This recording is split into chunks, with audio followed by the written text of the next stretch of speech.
welcome back to Roompact's ResEdChat, where we highlight cool people who do cool things and talk about cool stuff in residence life and college student housing. I'm your guest host, Crystal Lay, and I use a she, her series pronouns. I've had the opportunity to work in several different regions. I started my career in AIMHO, went to UMR-ACUHO, then to ACUHO, then back to ACUHO, back to ACUHO, and now I am in the AIMHO region. What I have appreciated the most was not only the cool opportunity to meet so many humans and learn about different institutions, but also being a part of the regional committees and events that were offered. I have met so many of my good friends this way. So I thought it would be really neat to talk to two humans who know quite a bit about regional involvement. We have two humans here today who have served the profession as regional presidents. I'll start off by having our guests introduce themselves. Hello, everyone. My name is Dr. Brian Moffit. I serve as the Executive Director for Housing and Dining at the University of Colorado at Denver. I also serve as the current AIMHO President. It's a term that I just started in November and really excited about the work that we'll be doing in the next year during that presidency. I have been through a few different regions, starting my graduate work in the UMR-ACUHO region, and then doing quite a bit of work in the Midwest in the state of Illinois, part of the ACUHO region, and now proudly part of the AIMHO region where I serve. I'm excited to chat with you all today about the work and the excitement that's happening within our regions. Thanks, Brian. I'm Greg Thompson. I use the he, him, his pronouns. I also go by Dr. G, which is fitting since I'm here with Dr. B and Dr. C. So we've got a lot of nice alphabet PhD work here as well, too. So I'm currently the Director of Residence Education at the University of Iowa, where I've been working for the past 16 years. I've actually been involved in UMR-ACUHO since the year 2000, so 23 years in that specific region as well, too. Where I've held a variety of leadership roles, including the presidency a few years ago as well, too. So always excited to talk about the ways that our regional associations help nurture and develop a wide variety of our professionals. So excited to be here with you all. Thanks, guys. I'm so thrilled to have y'all here. Brian is a first-time guest, and then having you back, Dr. G. You were here before where you talked about navigating campus politics. So excited to hear what you all both share about involvement. Let's start with our first question. Can you all tell me about your road to presidency? Dr. B, go for it. I'm ready for you. Yeah, I can definitely start us out. I will say that the road to AIMHO presidency was definitely not linear for me. I wasn't very involved with our UMR-ACUHO in grad school, but had the opportunity to get involved with ACUHO. And then, of course, when my involvement started to kind of ramp up, I took a new position in the state of Colorado. And which was a bummer for me leaving ACUHO, which is an amazing region within ACUHO in our profession in terms of how it supports new, mid, and senior level professionals. And so for me, my involvement and interest have always lied in the experiences that we provide to folks that are within our regions. A lot of that having to do with what we provide to new professionals and the conference experience. And so I had the opportunity to support some of that in ACUHO, and then moving into AIMHO and taking a mid-level position. My supervisor at the time had encouraged me just a few months in my position to really think about attending the AIMHO Show Institute. And I was like, me? I'm not a show, you're the show. How about you go? But she was like, no, I think it could be very beneficial for you. And at the last minute, I decided to actually do that in Utah and had a really good time and learned a lot of things. I shared in my speech when I accepted presidency or kicked off this year about how in the show we were talking about contingency planning and all of the things that were, I would say, hot topics, but the pandemic hadn't hit yet. It hit 3 months later. And so it was just so interesting how we were having those conversations of where we needed to get with contingency planning. And we probably wish we would have left the conference with all of our contingency plans, right? For me, I will say that my role to the AIMHO presidency was definitely a grassroots effort. As a Black queer man in our profession, it was really our professionals of color network within AIMHO that really supported not just myself, but other leaders within our region, because they were saying we need representation within our region, and really encouraging some folks like Dr. Kyle Oldham to run for president, and then that was followed by Dr. Catherine LaRoche to run for president, and then me running for president. And so it was a really awesome experience to really reflect back and see those grassroots efforts that took place from my community within AIMHO, where our representation is a little smaller than some of our other regions, right? And to actually be able to sit in a presidency role as the president-elect at the time, where we had 3 sitting folks of color with terminal degrees leading our region, was incredible. And so that's briefly my route to the regional presidency. I am Yeah.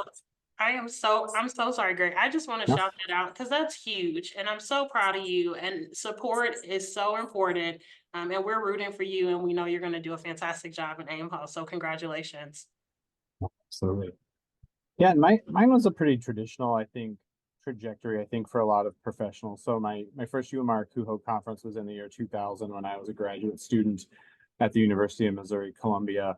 And I remember it was actually in Des Moines, Iowa, and the keynote speaker stood up on stage to give the keynote. And the first thing he said was, we have more important things to worry about rather than if we call these things dorms or residence halls. And I was like, whoa, okay, this might be my place, because that was just one of those things that I had already in graduate school been like, okay, we're spending a lot of time on this. Like, where's the pieces about student learning? Where are some of these other things that are going on? So I kind of felt really good about that first conference experience. And then for the next, I'd say 4 to 5 years, I got involved in a variety of committees on UMR-ACUHO, helping to plan the conference, helping to understand the finances of the organization. And then, after that kind of 3, 4, 5 year window, I decided, like I think a lot of professionals sometimes do, that the regional association wasn't for me as much anymore, because I was starting to transition into a mid-level role. And so I actually ran for and was involved on Commission 3 with ACPA for housing and residence life for a few years, and took a break from UMR for a few years, and would occasionally pop into the conference, but not in any sort of leadership capacity. And then I was at the University of Iowa, and a good colleague and friend of mine decided that she wanted to try to host the conference in town. And so we had hosted it probably 5 or 6 years earlier, but neither one of us had been at the institution at the time. And so she kind of roped me into being a co-chair to help host the conference here in Coralville, Iowa. And so that was kind of my re-entry back into UMR-ACUHO, which was kind of nice, because there was a lot of folks that I remembered as part of the organization, and a lot of new folks as well too. And based on that hosting experience, like, I just kind of got hooked back into the association. I served a couple of years as the technology and sustainability coordinator, and then at that time decided it was time to go for the presidential cycle, and felt like I had some purpose about what I wanted to do with that presidency. And so in UMR-ACUHO, it's a 3-year cycle where you're vice president, president, and past president. So was able to jump in and do that as well too. And really thought it was as fulfilling as I hoped it would be. It was everything and more in a lot of ways. And my presidency was right before COVID as well too. And so it was nice to be able to do that. And then I had the pleasure of serving this past year again in the past president role for the association, because our president, Kenise Evans, who's a fabulous human as well too, ended up serving 2 years as president through the COVID years and trying to keep the association afloat, and rightly so, was ready to take a little bit of a break. And so was happy to step in and support her ability to care for her own professional development, and finding something else, and serve the association again as past president. I heard a little bit from both of you all, like someone encouraged you or something encouraged you to either be a part of it or to come back to it. I also think that, in mid-level, sometimes folks have this idea of, well, how do I stay involved? Some of the organizations feel a little bit more focused toward entry level. So I would love to come back to that idea of like, how do you get re-engaged and involved as a mid-level? So thank you both. So let's talk about your regions. What are some things that you would like to highlight about UMR-ACUHO and AIMHO? Sure, I can take this one first. So, I think UMR-ACUHO plays a really important role for our region because we're the Upper Midwest region. We are oftentimes an area of the country that is severely underrepresented with historically marginalized populations of staff members, of citizens in a lot of ways as well too.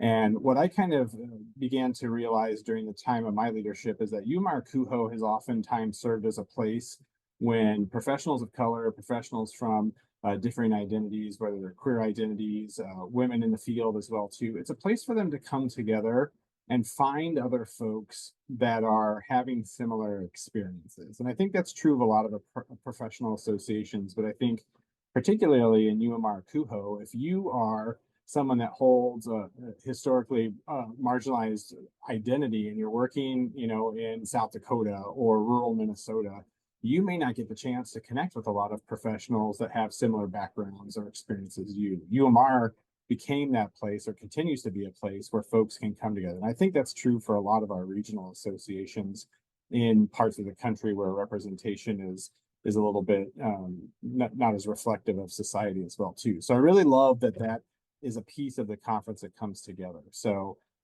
we have a really strong annual conference. We have some really nice ongoing pieces as part of our association as well too, whether that's our newsletter and our publication pieces. Prior to pandemic, we were doing a lot of targeted research through the association as well too. And then I think as with a lot of regional associations, we have some strong partnerships with sponsors and vendors that help provide resources to our members. So we're able to provide a lot of scholarship opportunities for folks to get involved in leadership institutes in the region, but also at ACUHO level as well too. There's just a really nice, rich history of fundraising, of giving in our association as well too. And then the conference is a lot of fun, I think, when we're able to get together on an annual basis. And nothing highlighted that more than being absent for 2 years during a pandemic and not being able to do it in person. So. Yeah, thanks for that, Greg. I think that as I chat about AIMHO and the special place that I think, or I know that AIMHO is as a region, we often talk about AIMHO as being an AIMHO family. We've coined and utilized the term my AIMHomie because of the relationships that exist within our region. Oftentimes, whenever I'm getting together with our leadership teams or we're coming to conference season, it very much feels like we're coming up to a family reunion. And that is just the feel of our region. One of the interesting characteristics of the AIMHO region is it has, as we think about ACUHO as an association, it's the largest landmass in terms of a region, but one of the smallest regions within ACUHO. And that presents challenges and advantages, right? As we think about folks and their involvements and how we have to travel to see one another and to actually connect as a region, where some regions have it very easy in terms of where they can plan and coordinate drive-ins, right? And so we invest a lot of energy and time into our regional conference and the experience that we provide there. One of the things that I really do enjoy about AIMHO is the different learning that we provide for the different levels within the association. So thinking about opportunities for our new professionals to participate in AIMHO College, or our mid-level folks to participate in the symposium, and then our shows, and providing those institutes on an annual basis is something that we love doing. It's also something that we are spending time and investing in. How do we rethink this, right? I've had the opportunity, I'm reading right now a book called Think Again by Adam Grant, which was recommended to me by my previous executive director. And it's this idea of oftentimes we blame organizations, right, for some of the problems that exist. And oh, the organization is why X failed. And think again, like Adam is really talking about, like, how do we as individuals start to rethink and get in a habit of rethinking what we do? And that's what we're doing right now in AIMHO, is rethinking the business of our association, what we're providing to our constituents. In my presidential address in November, I talked about we're going under construction, right? And rethinking what we are delivering in terms of not just our conference experience, but all year long, what are we providing educationally to our folks, right? How are we working with our corporate sponsors, which I think is a gem and thing that we don't always talk about across our regions in terms of what our corporate sponsors are doing for our regions. We love our corporate sponsors in AIMHO. I know we share them. Greg, you have many of the similar corporate sponsors, but the relationship that we have with them is very, I think, personal and professional in AIMHO. And so together we are really rethinking what we do. And you just mentioned, Crystal, in terms of the mid-level, right? And this group of folks that oftentimes I will say is missed in terms of the developmental conversation of what are we providing. And so that is on the table as we talk about the different entry points, because AIMHO is made up of a lot of new professionals that we're seeing, and that's very much different, I think, after we're coming out of the pandemic, right? And so, but we also have the investment in terms of a lot of shows actually coming, our senior housing officers showing up to our regional conference. We are just rethinking, how do we keep them engaged all year long, right? And so that's some of the exciting things that are happening in AIMHO. We are having an executive retreat here in January to really just rethink what we do as a business, because oftentimes we forget that piece in terms of what we do. So the regional conference, good vendor partnerships, and paying attention to the folks who are a part of your organization, and then also where do you need to pivot or rethink to stay current and relevant for the folks who are in the field. I think that's what I heard from listening to the both of you all. Wow, I'm just really excited about this idea of, when folks watch this, like, how do I get re-engaged? How do I find my place within the organizations? And I hope that folks are hearing different points, whether it be tech program committee, or, being a part of re-engaging mid-level folks, or keeping shows involved. So thank you. So each of you have done some pretty cool things, which you've highlighted already in your presidency, or what you hope to do, Bryant, in this next year. Is there one signature experience you've had that you're really proud of that you want to talk about? Yeah, I'm happy to go ahead and jump in. I'm going to point to two things that I think are reflective, and one's not me related. And well, nothing happens in an association without lots of folks around it as well, too, I think. So, but one of the things I always reflect on is it was 2004 or 2005 that I was at a UMR-ACUHO conference, and I went to a session on from the University of Wisconsin-Whitewater that was talking about interaction logs with students and how they had replaced their wellness wheel programmatic model with this interaction log concept where we're doing individual touch bases with students. So for me, it was the first time I'd ever heard of the concepts around what has become residential curriculum for a lot of folks as well, too. Before, I think residential curriculum was being buzzed about in some places. And so I often think that, one of the coolest things that we're able to provide, and why people should continue to be involved in regional associations and conferences at any level, is that that's where you're going to find some of the new innovations that are out there. And it may not be polished, it may not be a firm product, but you're going to hear these ideas that start to become more commonplace in our profession and in the work that we do as well, too.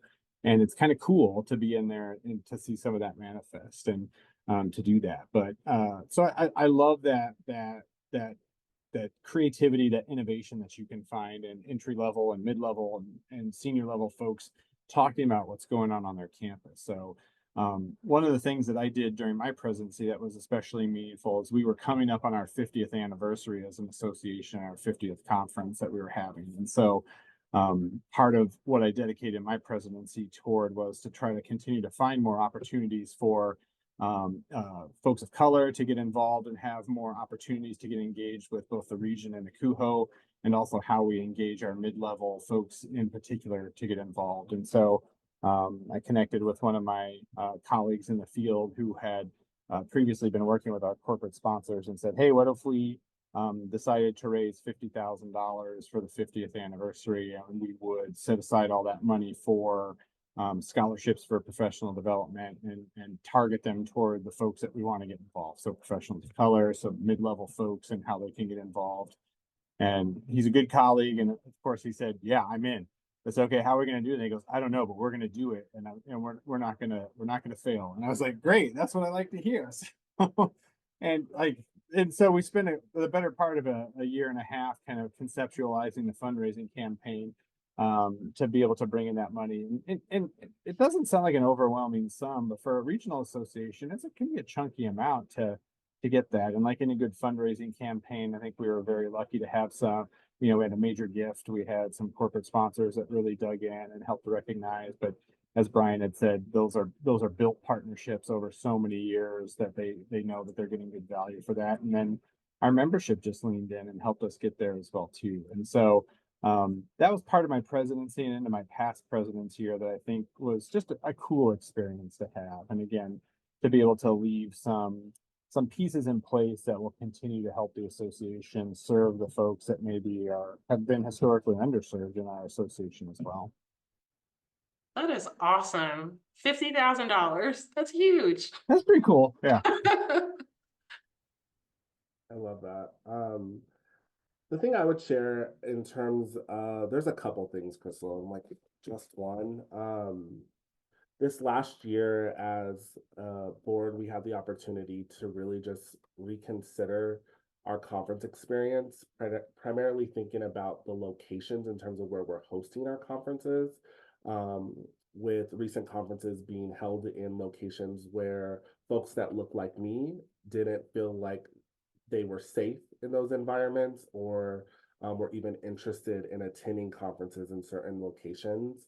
And so we really sat down as an executive team and thought about, yes, equity, but also the inclusivity in terms of our membership, and presented something to our voting body about reimagining when and how we host our conferences. And so we used to do this rotation through all the different states within our region. And now we're really focusing on some predominant cities within.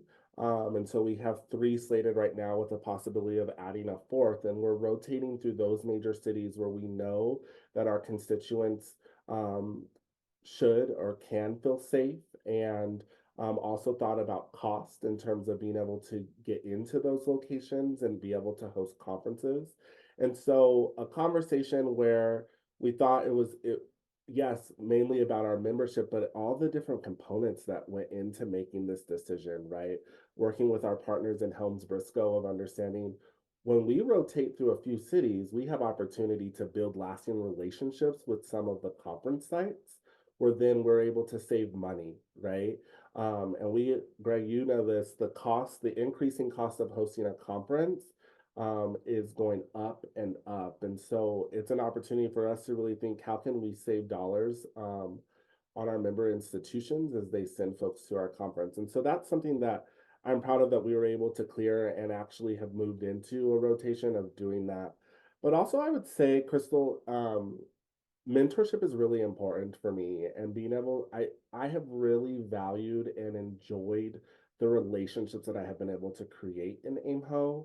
And so my heart is really there for our new and entry level professionals. And so I often feel like I was just that person a year ago, even though it's been a few more years than that. And so really talking and investing with folks at our conferences, and as folks have been applying to committees, I've been intentional picking up the phone and calling them and talking to them about the committees that they want to serve on and their investment in the region, and thanking them. And so for me, it's just those relationships at a different level that I have really, really enjoyed being a part of. The other thing that I'd say is we just changed rate structure for our member institutions, and it was something that I was kind of apprehensive about. and lost maybe a little bit of sleep over it, but our senior housing officers were on board. And that just shows the amount of investment within our region, and just being able to have that tough conversation about the vitality of our organization and knowing that they're like, AIMHO's not going to fail. We're not going to let it fail. We're willing to pay X, Y, and Z in this fee structure, still being one of the cheaper regions to be a part of. And so those are some things that I'm proud of in terms of the work that we have collectively done as a regional association. And I just want to amplify, Brian, really that important notion of being very thoughtful about where we're hosting our conferences and how it's allowing our membership to feel safe as well too. I mean, I think we both work in some regions where it gets harder to be able to identify those locations on a whole. And so those conversations, I think, in UMR-ACUHO have been so important too about, okay, how do we help provide service to our members to make this professional development accessible while also recognizing that there are some spots and places that make it challenging for a majority of folks, that may want to travel and be safe as well too. And the cost factor always just feels like a more relevant piece, especially as there's a lot of opportunities now through online methods for folks to be able to choose their professional development opportunities. The value proposition of membership plus attendance, it really has come into play even more so. Definitely. It makes me very happy to hear you both, as folks who have served or serving as presidents, talk about the location piece too, because I do decide whether or not I'm going to attend based on where something's hosted. I think about safety. I think about, if this thing happens, who do I talk to? Is there like a reporting mechanism? And just really naming that and saying that that's important really speaks to the equity and inclusive pieces that are important to myself. I'm not just going to a conference, but also, places where we work and we live. And so that is a really important piece. And I'm glad that you both named that as a priority for our regional organizations. It's just being mindful of everyone's ability to participate in a professional development opportunity, right? And to invest in themselves. So transitioning a little bit, your roles take a lot, right? Not just in your directorships, but also when you've served as president or anyone who's serving on a regional executive board. I was on an executive board 1 year and I felt like, I feel like I'm always in the airport. But California is a big state, so that can happen. And so I did enjoy my experience. I truly did. But my question for you all is, how can a board member's home department show support to those who may be serving? What are the things that have maybe been helpful to you from your home departments, or what are some suggestions that you have so home departments can maybe be more open to supporting those folks? I can start with that one.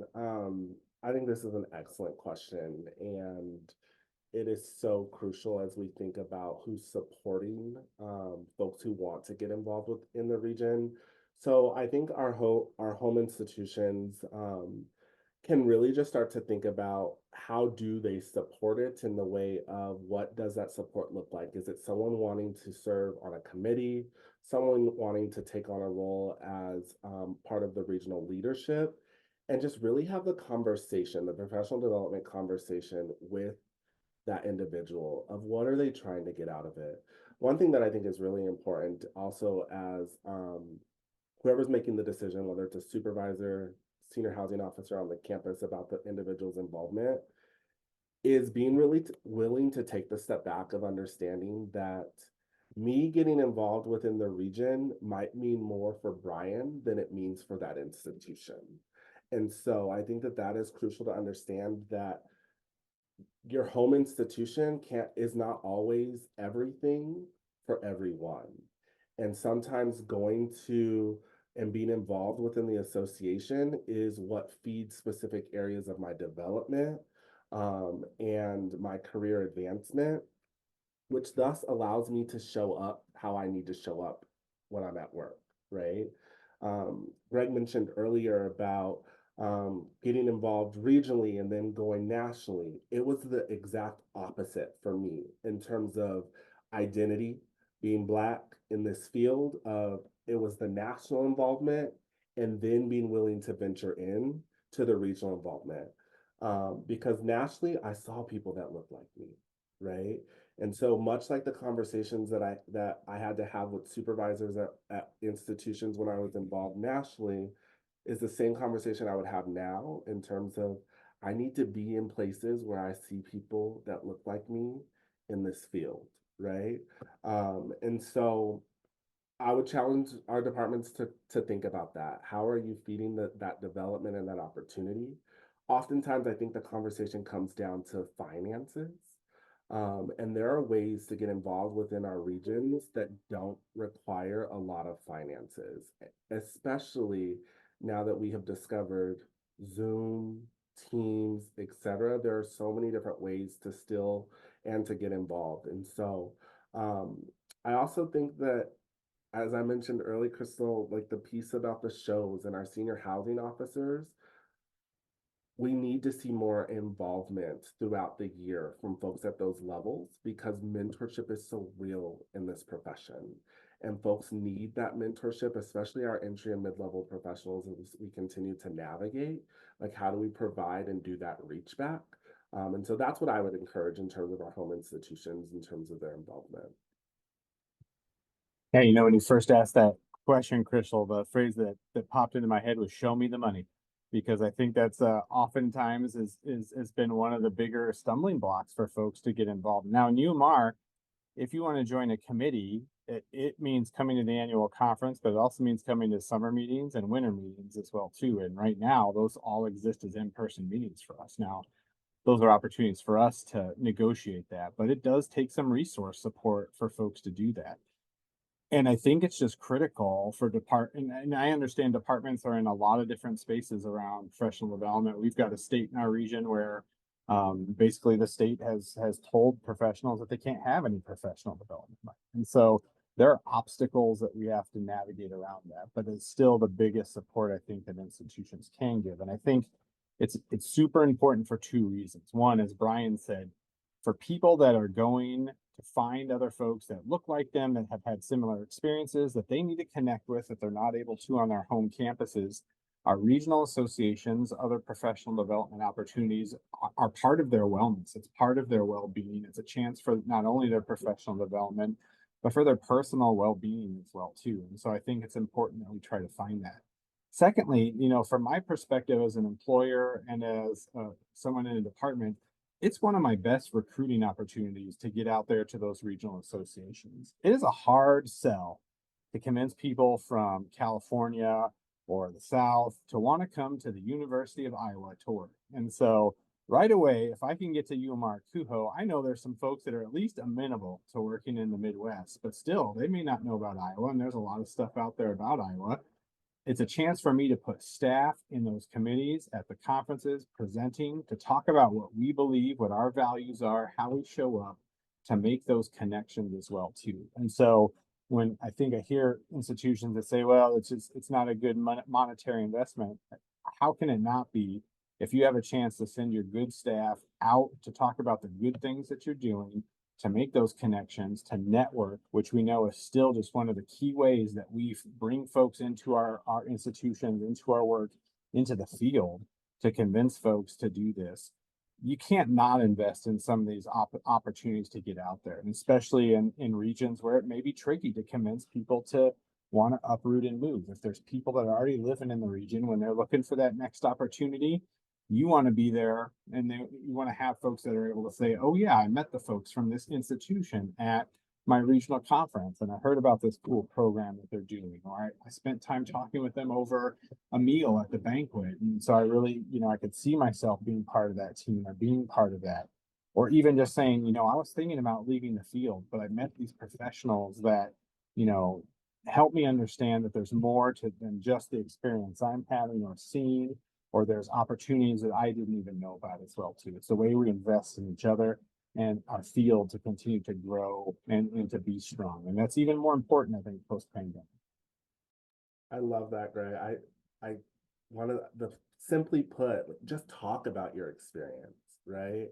Just tell us, like, I think about my time of Illinois was able to recruit this Southern California boy to the middle of the cornfields because Dr. Jack Collins was able to tell me about his experience within this field.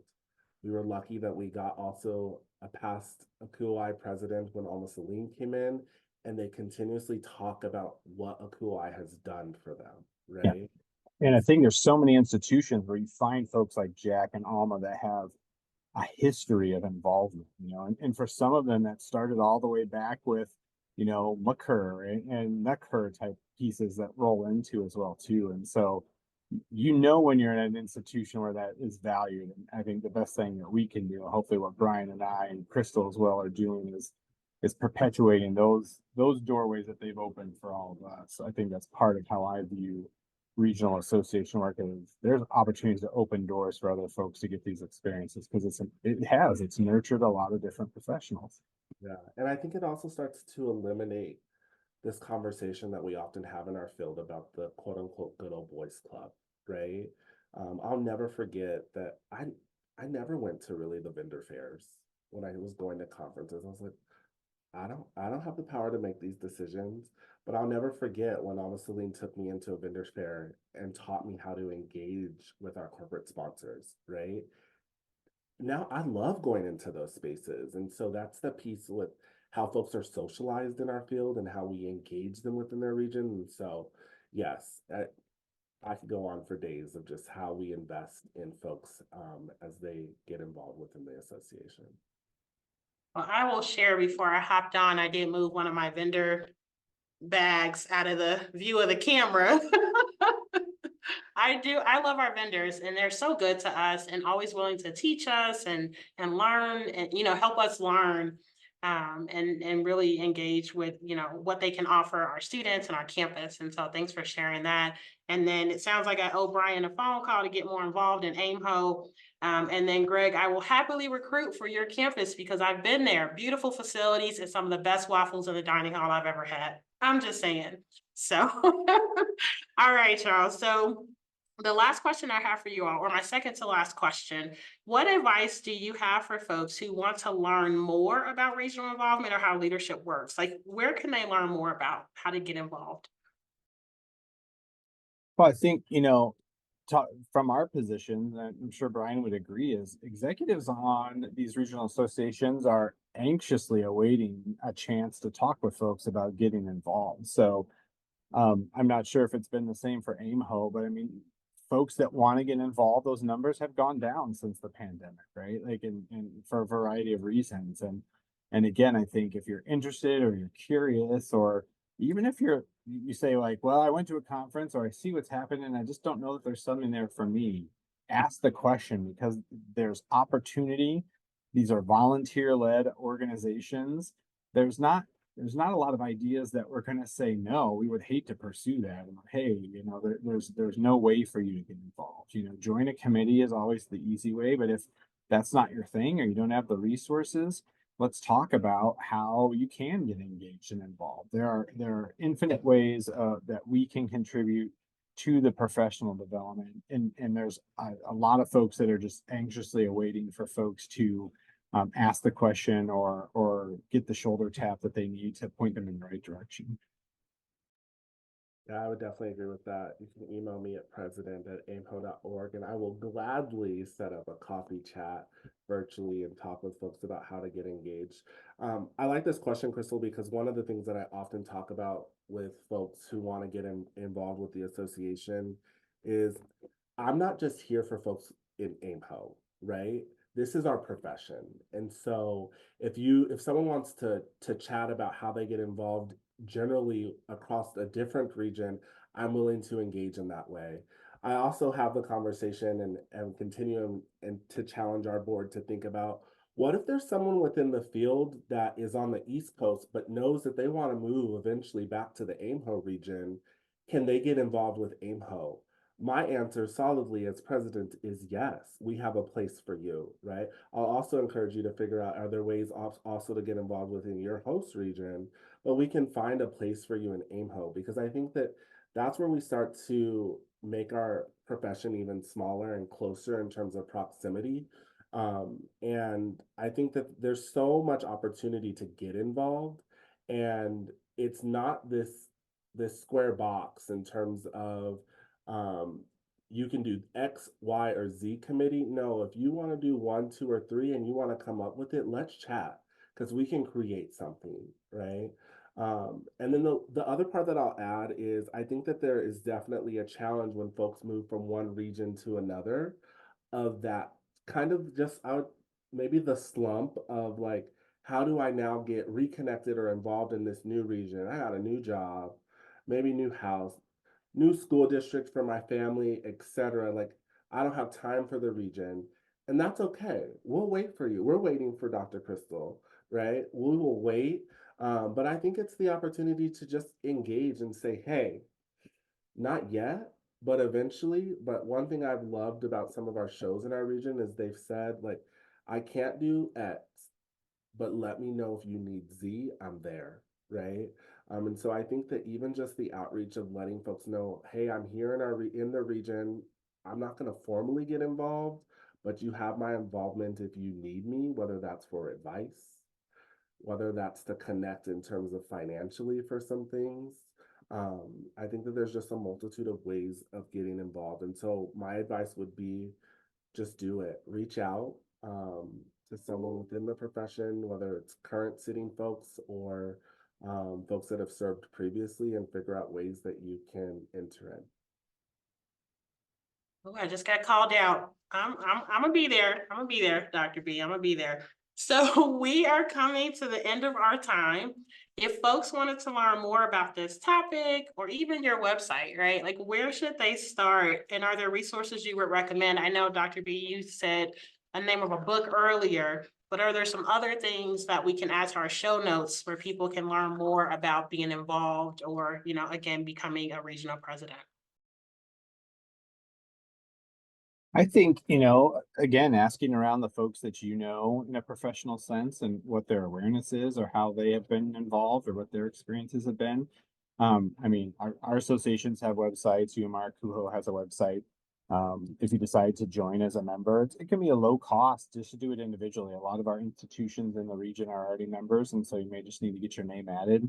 Then you get resources to our articles, to online training opportunities. You get the chance to come to the conference at a discounted rate. There's a lot of those benefit pieces as well too. But I think the biggest advice I always have is ask around and get that piece. If your institution is not someplace that's done regional involvement, be a groundbreaker. Be the one that takes the step to make the connections or attend that annual conference. I think you'll find very easily that it's a community, like Brian said, that welcomes you in, makes you feel like a member of the family, and will help you get to those next steps and experiences you want to have.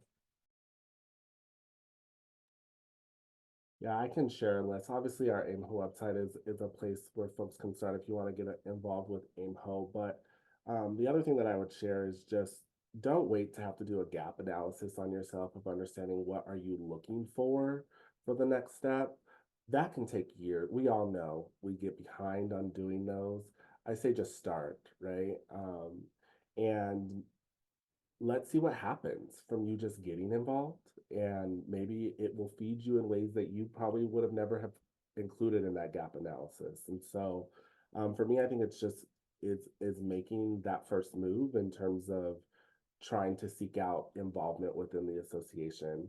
Um, and it's wild to think how many of us within even our regional associations are heavily connected to other associations, even outside of the housing world, right?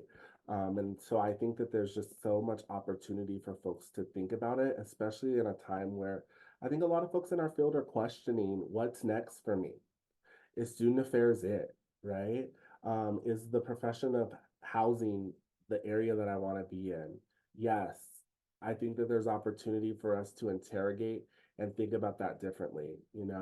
One of the things that I will say is as folks think about getting or having interest in getting involved within our region, oftentimes we see a lot of the traditional Res Life folks at our conferences, right, and getting involved. One of the things that we are striving for within our region is getting folks to understand that we are here to serve full housing and dining departments. And that includes our facilities and operations, right? That includes our biz ops people. And so those folks are welcome within our association as well. And we have an obligation to serve those individuals. And so we'll be offering things that serve folks in those different areas. And so for me, it's how we have so many opportunities for folks to get involved. It's almost like the what are you waiting for piece. Thank you both so much. This was a lovely conversation full of great information. Thank you, Brian and Greg, for joining me today. And thanks to all of you for joining us on this episode of ResEdChat. If you have an idea of a topic or a person you'd like us to have on the show, please let us know by reaching out to Roompact. Take care.